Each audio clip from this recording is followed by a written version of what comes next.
Turmoil in Chinese stock markets this morning is causing pain for investors here in the U.S. S&P, NASDAQ, and Dow futures are all down almost 1% over concerns about China. Seth Doane is in Beijing, where the spreading crisis in the world's second largest economy is. Seth, good morning.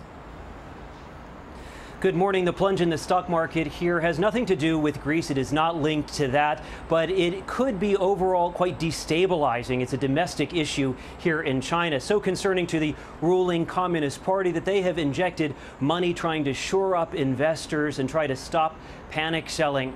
We have seen the Shanghai index drop more than 30% since its peak in June, but if you compare it to a year ago, still the index is up more than 70%.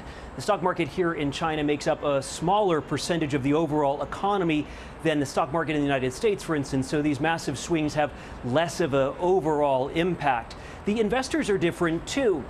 There are about 80% of them are small mom and pop investors, and the government actually encouraged many of them to get involved, and therefore you had many people investing heavily and borrowing heavily to get involved. So now the government is trying to do what it can using state media, for instance, to try to allay fears and concerns. So this is very often the headline these days here in China. Economy is still on the right track. Benita?